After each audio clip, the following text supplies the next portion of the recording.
Baik, kita mulai dulu dengan tahapan yang pertama.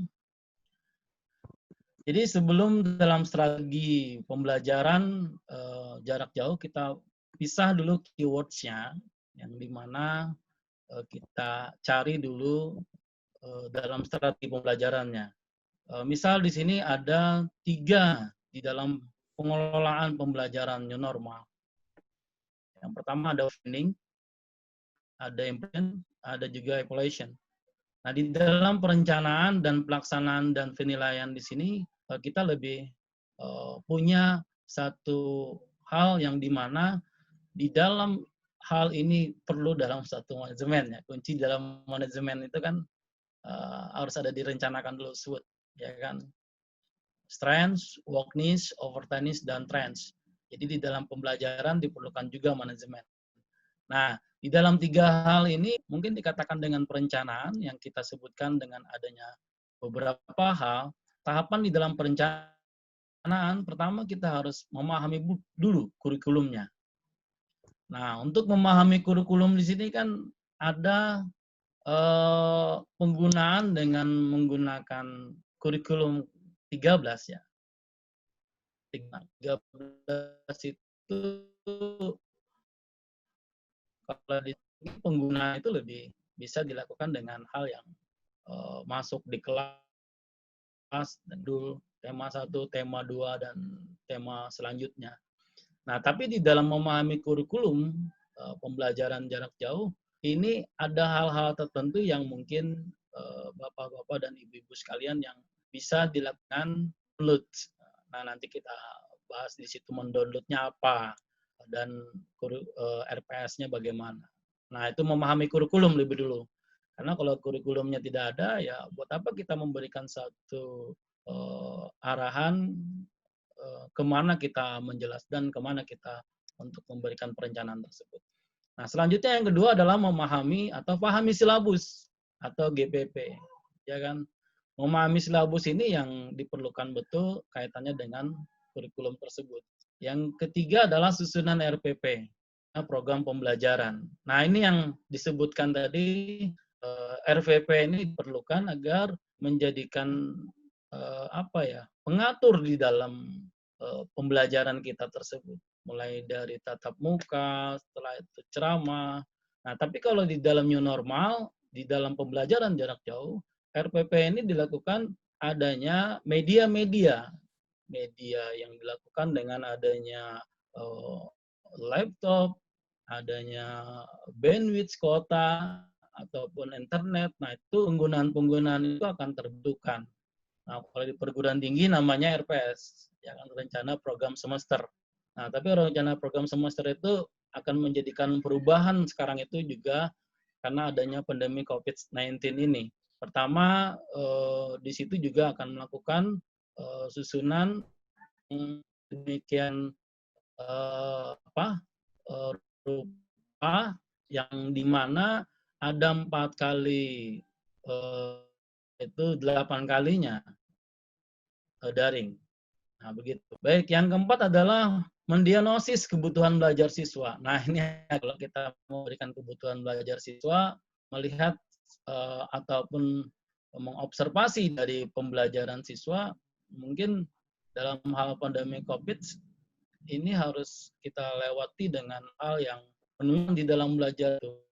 Kalau di perguruan tinggi Universitas Kalimantan, kami subsidi mahasiswa tersebut dengan 100.000 per semester untuk membeli kuota. Nah, akan tetapi itu tidak cukup. Katanya kalau 100.000 itu Pak, mungkin 1 atau 4 kali pertemuan di dalam mata kuliah sudah selesai habis uangnya. Nah, itu. Nah, tapi kalau di kebutuhan belajar siswa di sini diperlukan sekali adanya penunjang ya. Penunjang dibantu oleh orang tua. Setelah itu kalau orangnya mampu, kalau orangnya tidak mampu ya mungkin ini akan menjadikan pengembangan ya kan. Nah, yang kelima adalah menentukan aktivitas belajar yang akan diperbuat siswa. Di dalam kenormalan, aktivitas belajar siswa itu akan melihat kita di saatnya di dalam kelas. Tapi kalau di dalam daring, menentukan aktivitas hari ini yang diperbuat mungkin akan menjadikan kita tidak bisa menentukan aktivitasnya. Apakah dia mematikan kameranya, setelah itu dia bermain, kan? Setelah itu kembali lagi membuka kameranya. Nah, tapi kalau seperti ini kan kita lihat wajah videonya kan. Nah, bisa saja dimatikan videonya, di off ya kan. Setelah itu lagi apa, bisa saja itu main sendiri. Nah, ini menentukan aktivitas belajar. Nah, yang keenam adalah menetapkan metode pembelajaran yang tepat. Nah, di dalam menetapkan pembelajaran sama dengan strategi yang dilakukan agar kita bisa menjadi efektif. Bagaimana? Nah, lalu dilakukan dengan adanya feedback atau tanya jawab yang dilakukan seiring dengan adanya time limits yang diberikan dengan 45 menit, misalnya free Zoom ya. Nah, setelah itu dengan free Zoom itu kita bagi, misalnya 15 menit atau 20 menit menetapkan dari materi tersebut, setelah itu tanya jawab 10 menit dan kembali lagi memberikan kesimpulan. Nah, itu metode dalam pembelajaran ketepatan ya. Nah, yang ke-7 adalah menentukan media pembelajaran yang relevan dengan materi. Nah, seperti ini yang kita lakukan. Kita harus mendesain betul materi yang harus kita lakukan dengan adanya PPT, PowerPoint Text. Ya kan? Dengan menggunakan ini lebih menentukan media pembelajaran yang relevan. Jangan sampai nanti kita berbicara, setelah itu yang mendengarkan malah tidak respon. Nah, tidak respon tadi apa yang kita sampaikan, setelah itu tidak ada media sinkron terhadap apa yang disampaikan di monitor. Nah, begitu. Selanjutnya yang ke-8 adalah menentukan sumber belajar pendukung. Nah, penentuan sumber belajar pendukung dibantu oleh beberapa perangkat kalau di dalam pembelajaran jarak jauh. Adanya internet, adanya laptop. Nah, ini yang kita belajar siswa tadi, bisa nggak itu dilakukan? Nah, otomatis para siswa, para mahasiswa, kalau mahasiswa bisa saja sih semua menggunakan laptop, ya kan? Apalagi itu dilakukan dengan adanya pembelajaran dukung di saat dilakukan atau teknologi informasi. Itu kan pendukung di dalam pembelajaran dibantu dengan perangkat-perangkat media yang produk, ada aplikasi, ada hardware dan software yang dia gunakan agar bisa mendukung di dalam proses pembelajaran tersebut. Nah, yang ke-9 adalah menyesuaikan ketersediaan waktu dengan cakupan materi. Kalau normal, oke-oke saja kesediaan waktu ada 60 menit, ada 1 kali 20 menit, 60 menit, ya kan? Tapi kalau di dalam pembelajaran jarak jauh, cakupan materi ini disediakan dengan adanya peringatan-peringatan waktu yang dilakukan di atas misalnya ada 1 jam, ada 1 jam.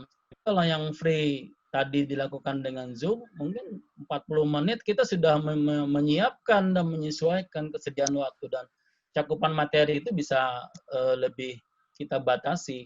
Nah, yang di sini nanti kita lakukan lagi nanti. Nah, yang ke-10 adalah menyusun perangkat penilaian yang benar. Nah, penilaian benar di dalam siswa kita sebutkan setelah itu kita bermateri dalam beberapa menit, setelah itu tanya jawab dan memberikan kesimpulan. Tapi kalau di dalam perguruan tinggi, penyusunan perangkat penilaian yang benar itu ada tugas itu terbagi dua, tugas mandiri, tugas kelompok, setelah itu UTS dan UAS. Nah, di dalam perangkat penilaian yang benar ini yang mungkin sudah ditentukan di saat menyusun RPP atau RPS tersebut. Nah, begitu.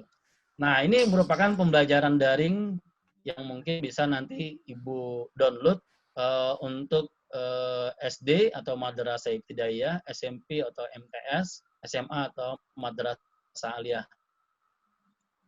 Nah, bit.ly garis miring SMP 7. Nah, ini banyak yang dia buat, dia upload di internet agar bisa terbantu para guru-guru yang melakukan program pembelajarannya secara daring, secara jarak.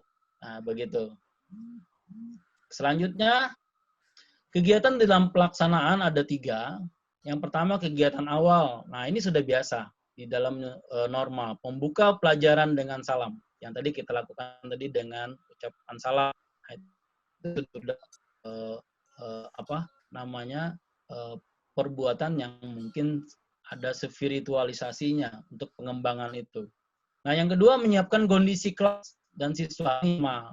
Kalau di dalam jarak jauh, bagaimana penyiapkan kondisi kelas? Ya tadi menunggu dulu masuk mahasiswanya. Ada yang mahasiswanya kita berikan informasi lewat WhatsApp. Setelah itu kita lakukan dengan memulai kelas ada 40, kalau sudah 30 kita mulai. Nah, ini kondisi kelas. Kalau kelas itu tidak terisi, ini menjadikan kendala. Mungkin kegiatan awal tidak bisa terwujud karena adanya tidak mencukupi di dalam proses persiapan yang harus dipenuhi. Nah, yang ketiga menyampaikan pokok materi dan melakukan persepsi pendapat. Menyampaikan pokok materi dilakukan dengan adanya intisari di dalam materi tersebut. Ini kegiatan awal. Selanjutnya menyampaikan tujuan di dalam pembelajaran sesuai dengan materi yang ingin disampaikan. Misalnya materi yang ingin disampaikan sesuai dengan apa yang ada di dalam RPP tersebut atau RPS ya kalau di dalam mahasiswa. Nah, kegiatan inti untuk melakukan di dalam pembelajaran jarak jauh menjelaskan materi secara singkat dan padat. Nah, penjelasan materi ini yang harus kita lakukan dengan menggunakan PPT tadi, PowerPoint text. Kalau misalnya dijelaskan dengan teks, dengan words, wah itu menjelaskannya agak banyak. Mungkin akan menjadikan kegiatan ini tidak bisa disebut dengan kegiatan inti. Memperkenalkan dan mencontohkan menggunakan media, link atau ID dan ID. Nah, sebelum melakukan pembelajaran jarak jauh, kita bagikan dulu link dan ID usernya itu dan passwordnya supaya untuk bisa masuk ke dalam jaringan tersebut, daring ya. Nah, membagikan tugas pada siswa, misalnya terjadi adanya tugas contoh atau membagikan tugas pada siswa ini ada pembelajaran daring itu yang dilakukan dengan adanya tugas lewat pemberian yang dilakukan di saat pemberian PowerPoint tersebut. Nah, yang keempat, sisa tugas. Kalau memang itu disebut dengan tugas kelompok. Pembelajaran jarak jauh itu kita menyiapkan siswa ataupun mahasiswa di saat dia kita berikan tugas kelompok, prestasikan apa yang mungkin dijadikan sebagai tanggung jawab dia di saat dalam penggunaan daring tersebut. Yang kelima, memperagakan media atau respon peran. Nah, seperti tadi, dicek dulu gambarnya, dicek dulu suaranya. Nah, ini memperagakan peran ini akan menjadikan hal tersebut bisa kita berikan respon lebih dulu. Setelah itu dicoba kembali memberikan. Ini misalnya kalau di Zoom yang host tidak membuka enable share, mungkin tidak bisa kita men-share di dalam materi tersebut. Ya kan? Misalnya di enable-nya. Tapi kalau dilakukannya dengan menggunakan share itu dibuka, maka seperti ini langsung kita masuk ke dalam media tersebut. Nah, selanjutnya yang keenam, siswa memberikan contoh dan responsibility. Nah, ini yang di dalam pembelajaran jarak jauh ini siswa ataupun mahasiswa harus respon tadi di saat dia mematikan videonya, tinggal tertulis namanya, misalnya namanya Andi, tertulis di situ A. Anda tidak tahu kemana Andinya, dia kasih aja di situ di off-nya videonya. Nah, ini yang memberikan responsibility. Lalu kita respon bagaimana ini. Nah, supaya dengan adanya materi tadi 10 menit, baru setelah 15 menit dan 20 menit kita berikan dalam satu pembelajaran dengan respon. Lalu dengan eksplorasi materi yang dilakukan secara individu, dengan satu-satu kita berikan pertanyaan. Nah, begitu agar siswa tadi dia benar-benar mengikuti dari materi atau mata pelajaran tersebut. Tapi kalau kita berbicara sendiri saja, setelah itu tidak ada yang melihat atau ada yang melihat, tapi setelah itu dia mengerjakan yang lain, mungkin ini tidak menjadikan kegiatan inti ini bisa berjalan, ya kan? Nah, begitu. Apalagi di dunia di dalam daring ya, kita tidak bisa. Nah, yang ketujuh adalah mengadakan tanya jawab atau diskusi materi. Setelah kita berikan materi, ada yang bertanya, tidak bertanya, kita yang bertanya. Membalikkan di dalam materi agar ada respon. Begitu. Nah, yang kedelapan adalah guru dan dosen bersama siswa membahas tugas. Tugas yang diberikan untuk mendiskusikan bagaimana memberikan peran tertentu atau memberikan respon atau memberikan persepsi terhadap apa yang dijadikan di dalam peran tersebut. Nah, lalu yang kesembilan adalah memberikan tes dan ujian di saat penyelesaian dari materi tersebut sudah selesai. Nah, kegiatan akhir yang dilakukan selanjutnya menarik kesimpulan materi yang telah dipelajari. Nah, menarik kesimpulan materi yang dipelajari ini dilakukan setelah selesai materi. Misalnya tadi dengan materi pembelajaran yang dilakukan di guru. Membuka, memberikan materi, setelah itu mengembangkan materi, setelah mengembangkan baru materi itu disimpulkan setelah dipelajari.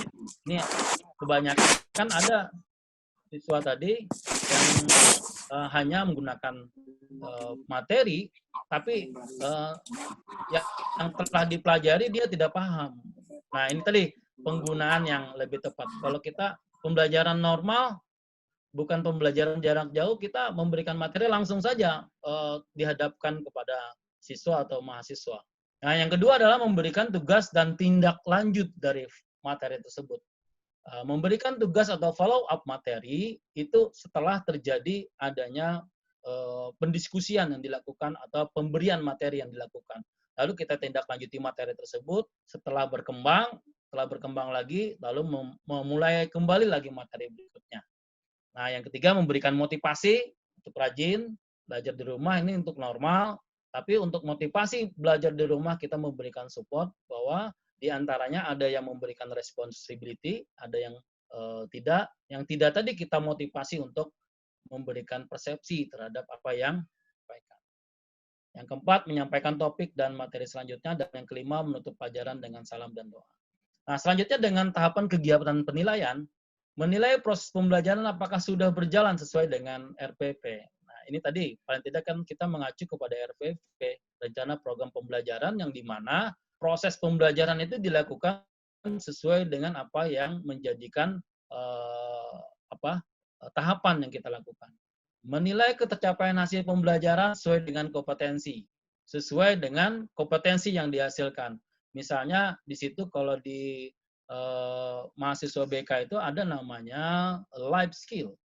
Jadi penggunaan life skill itu, kecakapan di dalamnya itu ada namanya academic skill dan personal skill. Nah, di sini disebut dengan kompetensi. Jadi penilaian kecapaian hasil pembelajaran itu dilihat dari academic skill-nya. Ada di antaranya nilainya tinggi, setelah itu personalisasi skill-nya juga bagus. Nah, ini akan menjadikan nilai dan kompetensi itu akan terhubung. Nah, itu lebih bagus. Tapi kalau di siswa, ketercapaian hasil pembelajaran itu kan bisa dilihat dengan pembelajaran jarak jauh. Di saat kita memberikan pertanyaan, ada kompetensi di antara siswa tersebut menjawab dan akan menjadikan nilai. Selanjutnya mendistribusikan item soal, tulisan dan lisan ataupun praktek. Nah, yang menjadi permasalahan sekarang adalah mendistribusikan praktek. Nah, praktek yang dilakukan misalnya di Fakultas Teknik itu kan ada praktek, atau di itu kan ada namanya praktek pengalaman lapangan. Nah, praktek pengalaman lapangan ini akan menjadikan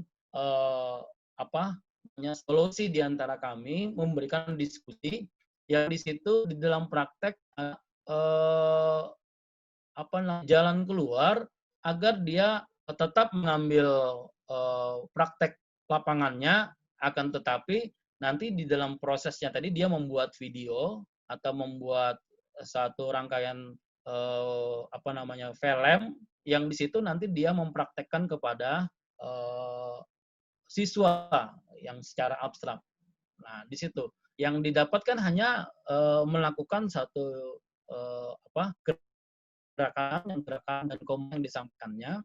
Di situ nanti dia akan mendapatkan satu nilai yang nilai tadi bisa diberikan di dalam satu evaluasi di dalam dia memberikan praktek tersebut.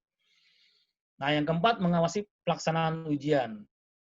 Kalau ujian online, memeriksa hasil jawaban siswa online juga, menyusun laporan hasil belajar dan raport online juga. Siswa dan orang tua dilakukan agar adanya berkesinambungan. Nah, bagaimana peran guru di dalam pembelajaran? Sebagai korektor, mengoreksi semua kesalahan sikap dan tugas belajar siswa. Sebagai korektor di online itu bagaimana? Mengoreksi, melakukan satu hal yang dimana kita melihat secara langsung.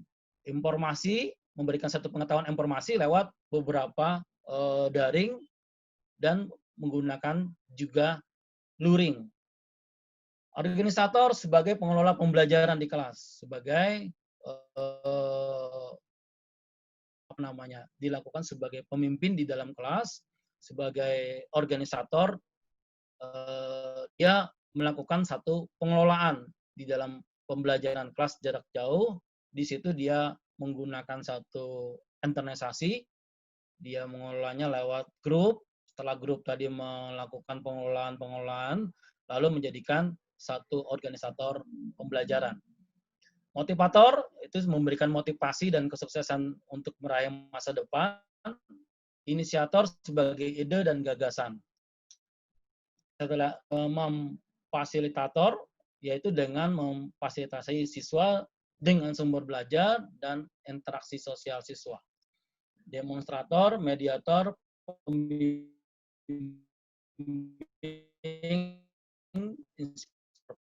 menjadikan hal tersebut bisa.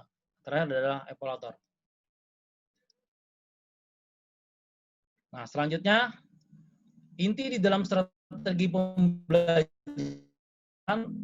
merencanakan satu rangkaian kegiatan guru dan siswa dalam menggunakan metode dan pemanfaatan berbagai sumber daya dan pembelajaran. Maksudnya di sini adanya perlakuan guru dan siswa di dalam menggunakan metode sumber belajar yang di mana sumber belajar itu ada pada guru, kan pembelajaran yang di situ dilakukan dengan orientasi yang ada di atas tadi kita bahas, lalu kita berikan satu power agar pembelajaran itu mempunyai satu nilai. Nah, selanjutnya perbedaan istilah strategi, metode, pendekatan, teknik, dan taktik ini supaya tidak terjadi kesalahpahaman. Strategi berarti rencana. Nah, dari kita bahas tadi, strategi itu adalah rencana belajar, rancangan belajar, bagaimana kita memprogram jarak jauh, memprogram satu pembelajaran online, yang di situ nanti ada hal-hal yang perlu diisi dengan beberapa sistem, perangkat, setelah itu hasil. Nah, selanjutnya metode berarti adalah cara mengimplementasikan strategi atau rencana yang sudah disusun. Nah, mengimplementasi ini yang disebut dengan apa yang berada pada guru dan dosen.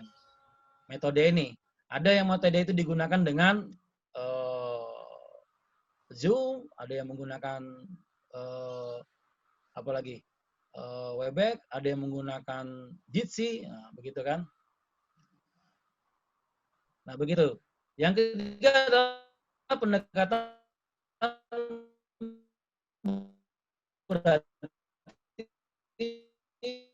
secara sudut pandang prosesnya tadi dengan pendidikan yang teknik guru adalah sebuah metode di dalam pembelajaran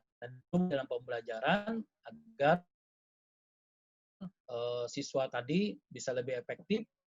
Taktik adalah gaya seorang guru dalam melaksanakan teknik mengajar. Nah, taktik ini mungkin ada hal-hal waktu tertentu yang tersedia yang hanya dilakukan dengan adanya keefektifan di dalam belajar. Yang kedua adalah yang efisien jika pembelajaran itu disampaikan guru dapat dipahami dan dikuasai peserta didik. Ini agak perlu harus dikaji kembali karena pembelajaran yang efisien dalam pembelajaran jarak jauh itu dilakukan dengan adanya keaktifan di dalam peserta didik untuk memaksimalkan di dalam pembelajaran. Nah, selanjutnya manfaat strategi. Manfaat strategi dalam pembelajaran adanya rangkaian tindakan, pembelajaran akan tersajikan secara runtut. Jadi sesuai dengan RPS yang dilakukan atau sesuai dengan RPP. Misalnya RPP-nya dilakukan secara runtut dimulai dari materi 1, materi 2, materi 3, materi 4 sampai ke materi selanjutnya. Nah, kalau di perguruan tinggi di situ ada 16 kali pertemuan. 16 kali pertemuan itu dimulai dengan materi pertama, penyajiannya awal, setelah itu dilakukan dengan pengembangan kembali lagi ke materi selanjutnya sampai 16 kali. Nah, ini tersajikan secara runtut. Nah, bagaimana Pak itu biasanya terjadi dalam pertanyaan? Bagaimana rangkaian pembelajaran yang tersajikan tidak secara runtut? Misalnya minggu depan masuk, minggu depannya tidak. Nah, itu akan disesuaikan dengan siswa atau mahasiswa agar bisa terselesaikan sesuai dengan materi yang diajarkannya. Nah, yang kedua adalah aktivitas pembelajaran siswa berjalan dinamis, variasi, dan menyenangkan. Ini di dalam pembelajaran normal, ya paling tidak ada keaktifan, kan, lalu menghasilkan dalam satu pembelajaran. Nah, tapi di dalam pembelajaran jarak jauh, variatif dan menyenangkan ini, kita harus mempunyai respon dan mempunyai satu variasi di dalam belajar. Misalnya, di saat kita lakukan adanya video di dalam motivasi, video di dalam inovasi, lalu memberikan pembelajaran kepada mahasiswa ataupun siswa, dia lebih terpacu. Nah, tapi tidak dengan monoton. Kita memberikan ceramah sejam, 2 jam. Nah, tapi itu tidak memberikan variasi, lalu menjadikan tadi tidak menyenangkan. Nah, yang ketiga adalah guru dan siswa terlibat aktif dalam interaktif pembelajaran. Nah, ini proporsi dalam tugas yang jelas. Jadi antara dosen dan mahasiswa ada interaksi pembelajaran yang dilakukan dengan tadi disebut dengan feedback atau melakukan dengan responsibility terhadap apa yang kita sampaikan. Setelah itu kita sampaikan dalam beberapa menit, dalam beberapa detik, ataupun dalam beberapa jam, lalu kita berikan dalam pemateri tersebut untuk melemparkan pertanyaan atau memberikan pertanyaan agar siswa tadi ada interaksi di dalam pembelajaran. Nah, yang keempat adalah memudahkan guru di dalam menyajikan materi dengan siswa mengikuti materi pelajaran. Nah, ini yang menjadikan mengajak repetitivitas agar murid ataupun mahasiswa kita lakukan tidak menjadikan pembanding. Wah, saya ini dosen, tidak bisa memberikan pertanyaan. Tidak, kita berikan pertanyaan. Siapa tahu nanti di mahasiswa mungkin lebih hebat daripada dosennya. Nah, itu yang menjadikan kadang memudahkan mencarikan materi lalu mengikuti siswa untuk memberikan satu materi di dalam pelajaran tersebut. Nah, ini manfaat dari strategi di dalam hal tersebut. Nah, yang kelima adalah meningkatkan profesionalisme guru dalam mengajar melalui proses pembelajaran yang semakin berkualitas. Bagaimana meningkatkan profesionalisme guru? Ya, profesionalisme guru itu ada hal yang mungkin dia peroleh dengan adanya keahlian-keahlian di bidang-bidangnya tersebut. Lalu dia paparkan, dia sampaikan, akhirnya di dalam pengajaran itu memberikan proses pembelajaran yang berkualitas agar diantaranya siswa ataupun mahasiswa itu mempunyai tingkatan perolehan yang dikuasai betul oleh guru tersebut. Nah, begitu. Baik, selanjutnya prinsip-prinsip dalam penggunaan strategi pembelajaran. Pertama, berorientasi. Pengenalan yang ditujukan untuk menentukan strategi pembelajaran yang tepat untuk digunakan berorientasi pada tujuan. Apa tujuannya? Tujuannya mau apa di dalam penggunaan strategi pembelajaran ini? Apakah menggunakan daring, apakah luring, apakah normal, apakah penggunaan dalam hal metode yang lain. Nah, orientasi itu akan menjadikan tujuan kita lebih mempunyai bentuk di dalam strategi pembelajaran tersebut. Ini perolehan dalam profesionalis guru. Yang kedua adalah aktivitas belajar siswa. Semua bentuk aktivitas belajar siswa, baik fisik maupun mental, harus mengarah pada usaha untuk mencapai tujuan pembelajaran yang disebut dengan central goal. Yang dimana di dalam central goal ini kita melihat dalam aktivitas belajar siswa itu mampu memberikan dalam satu respon. Nah, kalau tidak aktivitas belajar dilakukan, mungkin secara dinamis itu akan berlanjut dan berkembang, mungkin menjadikan siswa itu lebih berkembang. Nah, yang kedua adalah prinsip yang menggunakan individualitas, yaitu penggunaan berbagai strategi pembelajaran harus mampu mengaktifkan siswa dalam belajar untuk mencapai ketuntasan individu di dalam klasikal. Nah, individualitas ini adalah kita bisa melihat secara personalisasi individu daripada siswa tersebut dengan melihat dari ketuntasan belajarnya, ketuntasan kompetensinya, ketuntasan di dalam mampu memberikan dan menyelesaikan tugasnya. Nah, biasanya individualitas ini dilakukan di mahasiswa, biasanya dia mempunyai peran serta membantu di saat adanya kelompok belajar, di saat adanya diskusi belajar, ataupun adanya pembuatan-pembuatan di dalam aktivitas seminarisasi. Nah, seminar itu dia melakukan suatu hal yang dimana menjadi ketua, menjadi hal-hal lain. Nah, itu akan menjadikan mahasiswa itu mampu mengaktifkan dia sebagai individu di dalam pengelasan tersebut. Nah, yang keempat adalah integritas. Ini penggunaan strategi pembelajaran yang mampu mengembangkan semua potensi, baik itu siswa, baik itu kognitif, afektif, dan psikomotor. Nah, di dalam sekolah biasanya ada kognitivitas, ya kan? Kemampuan, efektif perlakuan, dan psikomotor itu adalah hasil yang dimana menjadikan integritas yang menjadikan itu sebuah potensi siswa agar dia lebih mempunyai outcome di dalam hasil pembelajaran tersebut. Nah, pertimbangan di dalam pemilihan berbagai strategi pembelajaran. Yang pertama adalah pertimbangan yang berhubungan dengan tujuan pembelajaran dicapai mencakup 3. Ada tingkat tinggi, ada rendah, dan ada dalam, ada juga dangkal. Nah, di dalam tujuan pembelajaran kita juga bisa melihat dari situasi dan kondisi daripada siswa tersebut. Jangan juga kita memberikan suatu prinsip di dalam pembelajaran dan memperoleh dalam pembelajaran tersebut tinggi, akan tetapi tidak dicapai oleh siswa tersebut.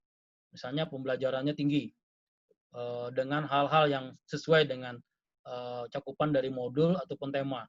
Nah, ini akan menjadikan pembelajaran yang dicapai mungkin harus dipertimbangkan. Nah, selanjutnya pertimbangan berhubungan dengan bahan pelajaran. Nah, ini saya sebutkan tadi, cakupan materi. Materi di dalam materi ada konsep, ada fakta, ada hukum, ada agama, ada saintis, dan ketersediaan dari sumber belajar. Kalau ketersediaan sumber belajar itu tidak mencukupi di sekolah tersebut, ada perlu pertimbangan di dalam bahan pelajaran tersebut. Yang ketiga adalah pertimbangan yang berhubungan dengan siswa, yaitu tingkat dari attitude siswa belajar tersebut atau kematangan belajar. Minat dan bakat, gaya belajar, atau satuan kelas, dan adanya semester siswa. Pertimbangan di dalam berhubungan siswa perlunya adanya kelihatan dari kematangan belajar siswa tersebut. Misalnya ada respon, ada yang di bawah tadi, ada yang rendah responnya, ada yang sedang, ada yang di bawah daripada rendah. Nah, mungkin itu akan menjadikan kita bisa melihat pertimbangan yang terkaitan dengan siswa. Nah, kalau di perguruan tinggi itu biasanya ada kematangan belajar itu dilakukan di saat dia memperoleh dalam satu penugasan. Biasanya dengan adanya pemakalah, yang makalahnya tadi cukup bagus, bisa dikembangkan lewat program kreativitas mahasiswa, PKM. Nah, di situ akan menjadikan kematangan-kematangan belajar siswa, kematangan mahasiswa untuk memperoleh dalam satu riset dan penelitian tersebut.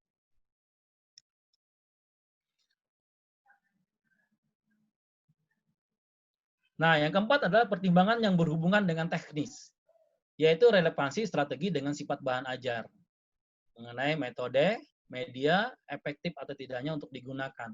Nah, ini biasanya ada relevansi kaitannya dengan strategi sifat bahan ajar di dalam pembelajaran jarak jauh, utamanya tentang media. Nah, kalau misalnya di dalam pertimbangan berhubungan dengan teknis, kalau siswa itu tidak memperoleh dalam media, ya mungkin ini akan menjadikan pencapaian untuk memperoleh itu lalu lewat adanya pembelajaran yang di dalam satu laptop itu 1 atau 3 atau 4 orang, begitu. Jadi siapa yang mempunyai laptop, ini akan menjadikan pertimbangan untuk menuju kepada teknis agar relevansi tadi bisa terwujud. Selanjutnya jenis-jenis di dalam strategi pembelajaran. Nah, ini disebut dengan strategi pembelajaran menurut exposition, yaitu menurut Ryan Trey. Di sini menurutnya ada direct instruction, strategi pembelajaran dengan menyajikan materi dalam bentuk jadi, dan siswa hanya dituntut menguasai bahan tersebut. Nah, ini biasanya tugas dikasih, kalau di siswa itu dikasih modul, setelah itu dibuat dalam modul tersebut untuk satu rangkupan, dan rangkuman itu akan menjadikan pembelajaran yang ekspositori ini akan menjadikan tersebut dalam metode ceramah. Lalu dia menjelaskan dengan mempresentasikan. Nah, ini exposition, atau disebut dengan pembelajaran expository ya. Nah, strategi pembelajaran discovery atau indirect instruction, biasanya materi ini dicari sendiri oleh siswa berbagai aktivitas belajar, sehingga guru hanya sebagai fasilitator dan pembimbing. Pembelajaran ini disebut contohnya biasanya pembelajaran inquiry, problem solving, dan CTL. Nah, yang ketiga adalah pembelajaran individu. Pembelajaran yang didesain dilaksanakan sebagai siswa secara mandiri melalui interaksi edukatif yang berbagai sumber belajar selain guru. Contoh belajar melalui modul, kaset, video, dan video conference atau daring. Nah, ini yang dilakukan di dalam metode yang kita lakukan dalam jenis strategi pembelajaran jarak jauh, yaitu strategi pembelajaran individual, yaitu pembelajaran yang didesain dengan secara mandiri melalui interaksi edukatif, melalui dengan pembelajaran yang sumber belajar tadi dengan menggunakan teleconference, video conference, ataupun daring. Nah, ini yang dilakukan dengan adanya strategi pembelajaran yang mungkin itu sudah didahului dengan adanya sebelum pandemi COVID, format dalam strategi ini sudah dilakukan. Yang keempat adalah pembelajaran kelompok, yaitu pembelajaran yang dilakukan secara beregu, kecil dan kelompok, dan klasikal yang ditambahkan untuk kelebihan daripada ini tersebut. Ini biasanya penambahan di dalam tugas, lalu diberi pembelajaran kelompok. Nah, tapi kalau di dalam strategi pembelajaran daring, pembelajaran berkelompok ini mungkin tidak bisa dilaksanakan. Kenapa? Karena itu tidak bisa menjadikan keefektifan di dalam pembelajaran tersebut bisa kita lihat dan bisa kita pantau. Akan tetapi yang saya carikan solusi tadi, paling tidak diantaranya tadi para mahasiswa bisa 1, 2, 3, 4 dalam satu laptop. Nah, itu yang disebut dengan pembelajaran berkelompok. Baik, selanjutnya dalam strategi pembelajaran deduktif dan induktif, yaitu deduktif yaitu strategi pembelajaran yang dimulai untuk mempelajari konsep umum materi yang bersifat abstrak, kemudian menuju penarikan dalam kesimpulan yang konkret. Nah, biasanya strategi pembelajaran ini yang mempunyai konsep-konsep umum materi bersifat abstrak itu di mana ada hal-hal tertentu yang menjadikan sebelumnya dia memperoleh konsep-konsep itu ataupun konsep-konsep yang dilakukan oleh guru dengan memperoleh dari adanya materi-materi ataupun hal-hal lain yang secara baru. Nah, selanjutnya strategi pembelajaran induktif. Strategi pembelajaran ini dimulai dengan pembelajaran bahan yang nyata atau contoh konkret, kemudian menuju bahan dasar yang sukar atau kompleks dari materi khusus ke umum. Jadi ada pembelajaran induktif ini yang dilakukan dengan pembelajaran yang secara nyata, setelah itu dikembangkan dan dibicarakan. Nah, dalam strategi pembelajaran ini biasanya ada tujuan yang harus ada komponen utama yang tadi disebutkan di atas tadi, bahwa ada tujuan pembelajaran. Jadi kalau tujuan pembelajarannya dengan menggunakan daring, mungkin ada kedua adalah serangkaian kegiatan guru dan siswa tatap muka. Nah, dalam daring ada tatap mukanya. Tatap muka tadi ya dia harus menampilkan videonya. Nah, begitu. Baik, selanjutnya metode variatif. Ada variasi di dalam metode tersebut. Media pembelajaran yang relevan tadi disesuaikan dengan situasi kondisi yang diperoleh oleh siswa atau mahasiswa tersebut. Pengelolaan kelas yang dinamis. Nah, jadi jangan sampai pengelolaan kelas yang nanti dilakukan dengan behavioristik, yang di mana ada penekanan siswa atau penekanan mahasiswa yang menjadikan masuknya dosen atau masuknya guru menjadi ketakutan kepada siswa. Yang keenam adalah pembelajaran. Penilaian di dalam pembelajaran atau evaluasi dalam pembelajaran dilakukan dengan adanya beberapa strategi.